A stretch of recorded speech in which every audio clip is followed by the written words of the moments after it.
एकीकडे ईव्हीएमच्या नावानं बोंबाबोंब करायची, एकीकडे पहिल्या दिवशी आम्ही शपथ घेणार नाही असं सांगायचं आणि पुन्हा एकदा शपथ घ्यायची.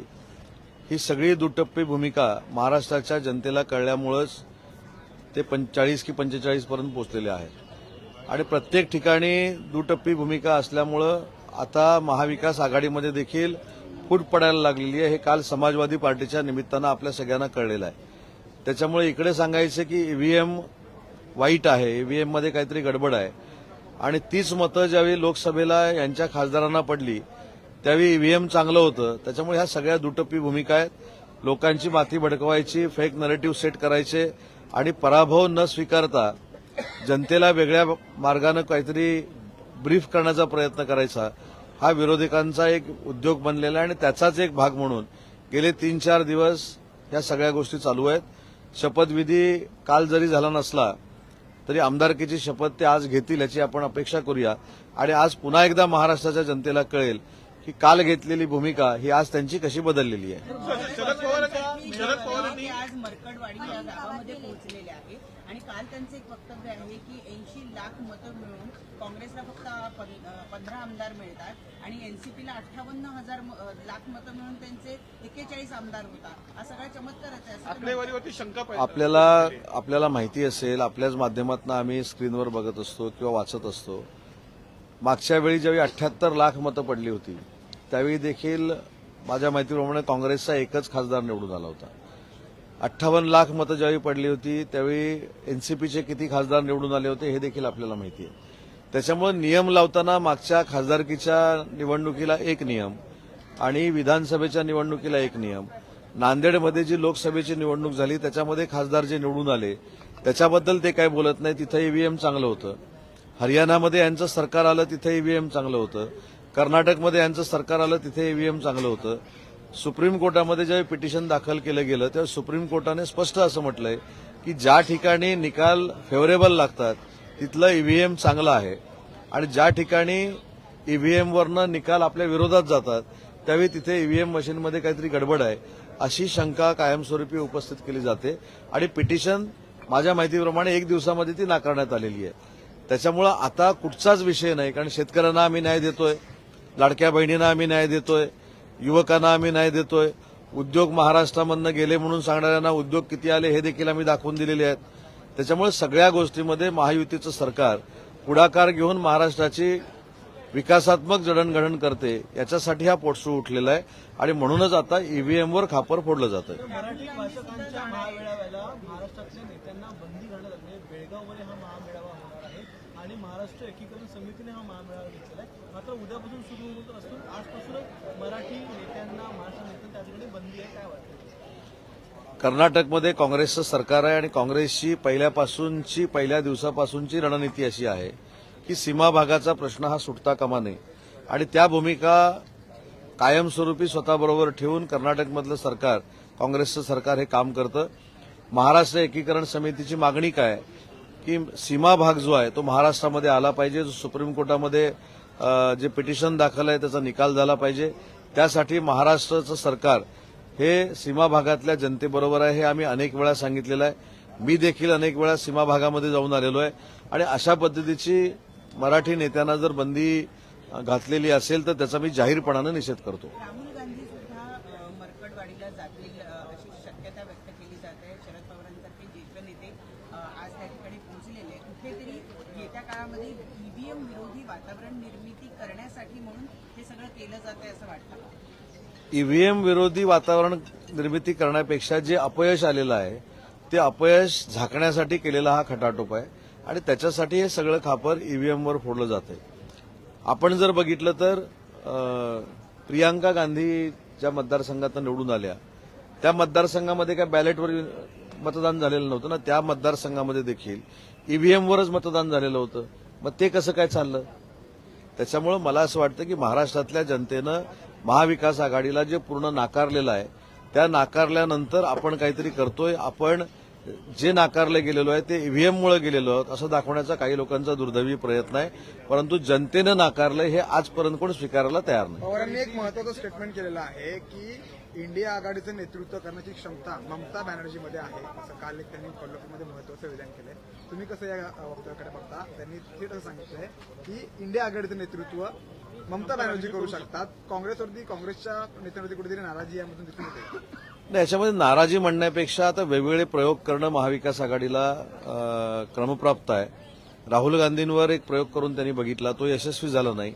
आता ममता दिदींवर हा प्रयोग करून बघायचा आणि त्यांच्या नेतृत्वाखाली राहुल गांधींच्या नेतृत्वाखाली आलेलं जे अपयश आहे त्याच्यात काय फरक पडतो का, पाठीपुढे होतं का, एवढंच बघण्याचा हा प्रयत्न आहे. त्याच्यामुळं आता काँग्रेसनं विचार केला पाहिजे की त्यांच्या नेतृत्वावर शंका निर्माण केली गेलेली आहे आणि ही शंका त्यांनी केली ही अयोग्य आहे असं मी म्हणणार नाही. ही जनतेची देखील शंका आहे की महाविकास आघाडीचं नेतृत्व जे लोक करतायत त्यांचं फक्त भारत जोडोमुळे सरकार येणार नव्हतं, तर त्यांचं सरकार काँग्रेसचं असताना त्यांनी देशासाठी काय केलंय हे जर सांगितलं असतं तर कदाचित काही मतं इकडे तिकडे झाली असती. नेमकी कोणती खाती किंवा कोणत्या याच्यावर मंत्रिमंडळ बहुमत मिळावून अजून 10-12 दिवस झालेले आहेत, अजूनही मंत्रिमंडळ विस्तार होत नाहीये, बैठकी होत नाही. एक महत्वाची गोष्ट याच्यामध्ये असं आहे की 2 दिवसापूर्वीपर्यंत आपणच सगळे असं म्हणत होता की मुख्यमंत्री पदाची आणि उपमुख्यमंत्री पदाची शपथ घेतली जात नव्हती. ती आता घेतलेली आहे, म्हणजे सरकार स्थापन झालेलं आहे. मंत्रिमंडळ जोपर्यंत विस्तार होत नाही तोपर्यंत तिन्ही नेते मंत्रिमंडळ सांभाळायला सक्षम आहेत. त्याच्यामुळे मला असं वाटतं की मंत्रिमंडळ येत्या काही दिवसामध्ये फायनल होईल, त्याचा विस्तार देखील होईल, शपथविधी देखील होईल. परंतु तोपर्यंत महाराष्ट्राचा विकासात्मक गाडा पुढे नेण्यासाठी तिघांचं नेतृत्व कॅबिनेट अतिशय चांगल्या पद्धतीनं चालू शकतात हा आम्हाला देखील विश्वास आहे आणि महाराष्ट्रातल्या मतदारांना देखील विश्वास आहे. हिवाळी अधिवेशनाच्या आधी होऊ शकतो विस्तार, हिवाळी अधिवेशनाच्या आधी विस्तार होऊ शकतो का? आता मला पक्षाचं मत किंवा या तिघांचं मत माहिती नाही, पण मला असं वाटतं की हिवाळी अधिवेशनाच्या अगोदर मंत्रिमंडळाचा विस्तार नक्की होईल. शिवसेनेतलं मंत्रिपद कुठल्या बेसिसवर दिलं जाणार? बातम्या कुठे येत असतात, अजूनही ते नाराज आहेत का? काही खात्यांना घेऊन अजूनही कुठेतरी चर्चा सुरू आहे, नगरविकास दबाव तंत्र सुरू आहे. रोज सकाळी पहिली बातमी हीच असते की शिंदेसाहेब नाराज आहेत का. शिंदेसाहेबांनी उपमुख्यमंत्र्याची शपथ घेतल्यानंतर काही जिल्ह्यांमध्ये जो अवकाळी पाऊस पडला होता त्याच्यामुळे जे नुकसान झालं होतं त्या अधिकाऱ्यांची देखील चर्चा केली. त्यांना तातडीनं पंचनामे करून नुकसान भरपाई देण्यासंदर्भातल्या सूचना केल्या. त्याच्यामुळे त्यांचं ऍडमिनिस्ट्रेटिव्ह काम हे शपथ घेतल्यानंतर तातडीनं सुरू झालेलं आहे. ते कुठेही नाराज नाहीत. आता हे सांगून सांगून आम्ही देखील थकलेलो आहोत. त्याच्यामुळे रोज सकाळी ते नाराजीची बातमी जी आपल्याकडनं येते ती आता भविष्यामध्ये थांबवली गेली पाहिजे ही माझी विनंती आहे. अतिशय जोमानं जसं मुख्यमंत्री असताना एकनाथ शिंदेसाहेब काम करायचे 24/7 तसं काम त्यांनी उपमुख्यमंत्री पदाची शपथ घेतल्यानंतर देखील सुरू केलेलं आहे. महाविकास आघाड़ी के एमएलए आज शपथ ले सकते हैं और वही ईवीएम विरोधी एक माहौल बनाया जा रहा है, उसको आप कैसे देखते हैं? आपने सही बात कही है कि माहौल बनाया जा रहा है, उसमें कुछ भी मेरे ख्याल से जो अभी मैंडेट मिला है उसको ढकने के लिए ये सब चालू है. जब ईवीएम प्रियंका गांधी मैडम के यहाँ अच्छी तरह से चलती है, वहां उनकी जीत होती है तो उधर किसी का भी आक्षेप नहीं है. हरियाणा में भी किसी का भी आक्षेप नहीं है. नांदेड़ में जो चुनाव हुआ, बाई इलेक्शन हुआ, उसमें महाविकास आघाड़ी का एमपी चुन के आया, उधर आक्षेप नहीं है. लेकिन मेरे कॉन्स्टिट्यूंसी में आक्षेप है. मैं जहां से जीता हूं, हमारे महायुति के सब लोग जहां से जीता है उनके ऊपर आक्षेप है कि ईवीएम में कुछ गड़बड़ है. अभी अपना जो सक्सेस नहीं आया है वो ढकने के लिए ये महाविकास आघाड़ी का प्रयास शुरू है और ये मेरे ख्याल से माइंड डाइवर्ट करने के लिए ये सब कुछ चल रहा है. इसमें सिर्फ और राजनीति है और मेरे ख्याल से शपथ जो विरोधक हमारे हैं उनकी शपथ आज या कल पक्की होगी. सर, मंत्रिमंडल विस्तार कब तक होगा? और जिस तरीके से खबरें समझ रहे हैं कि गृह विभाग हुआ, स्पीकर हुआ, अर्बन डेवलपमेंट हुआ, कहीं न कहीं शिवसेना मांग रही है, उस पर कितना नहीं, सामंजस्य बन पाएगा? ऐसी बातचीत कहीं भी नहीं हुई है. जो हमको चाहिए वो माननीय एकनाथ शिंदे साहब ने अमित भाई के पास बयान किया है, देवेंद्र जी के साथ उनका डिस्कशन शुरू है, सकारात्मक डिस्कशन शुरू है, कहाँ भी नेगेटिविटी नहीं है।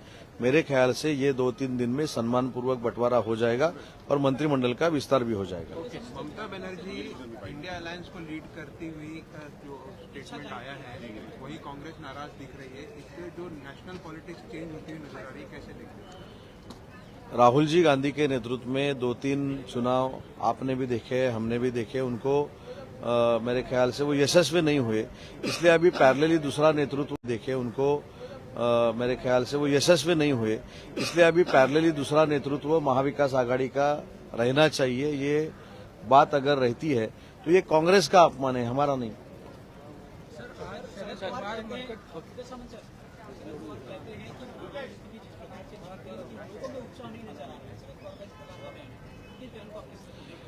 अपने पार्टी के जो कार्यकर्ता है, अपने पार्टी में जो बचे हुए लीडर लोग हैं, उनको मॉरल सपोर्ट देने के लिए ये बयानबाजी है, ये राजनीति है। मार्केटवाड़ी में खुद शरद पवार पहुंचे हैं और ईवीएम का इश्यू उठा रहे हैं, सबके समर्थन ले रहे, ऐसे में कैसे देखिए?